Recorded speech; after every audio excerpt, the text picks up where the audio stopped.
उद्या गावी जायचं म्हणून बॅग पॅक करायला घेतली आणि आज आमचं देवघर बघा किती सुंदर दिसत होतं. सगळ्यात अगोदर रिद्वीची बॅग पॅक करायला घेतली, कारण तिचं सगळं सामान ना एकदम आठवणीने ठेवायला लागतं, नाहीतर गावाकडे जाऊन फजिती होते की अरे हे राहिलं ते राहिलं म्हणून. आणि दीपक साहेब मस्त आमच्या दोघांची गंमत बघत होते, कारण रिद्वी मला एक एक सामान काढून देत होती की आई मला हे पाहिजे ते पाहिजे असं. आणि ही जी बॅग दिसते ना ती आम्हाला कालच मिळाली होती बरं का, आणि रिद्वीने लगेच त्याच्यावर डल्ला मारला की ही बॅग मलाच पाहिजे म्हणून.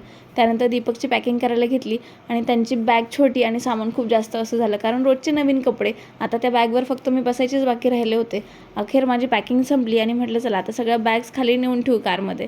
आणि खाली येऊन कळलं की आमची कारच स्टार्ट होत नाही आहे. मग एवढ्या रात्रीच आम्ही गॅरेज शोधत फिरलो आणि कसं बसं एक गॅरेज ओपन होतं, पण त्या मेकॅनिककडनं एवढ्या रात्रीची कार चालूच झाली नाही.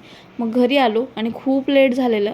मला खूप जाम भूक लागली होती, कारण 8 वाजताचं खाल्लेलं आता जिरलं होतं. पेरू आणि ॲपल कट केला आणि रिद्वीकडे जो बलून दिसतोय ना तो आम्हाला सापडला होता बरं का. आणि एवढ्या रात्रीचेही मॅडमचे नाटकं की मला पेरू नाही खायचं.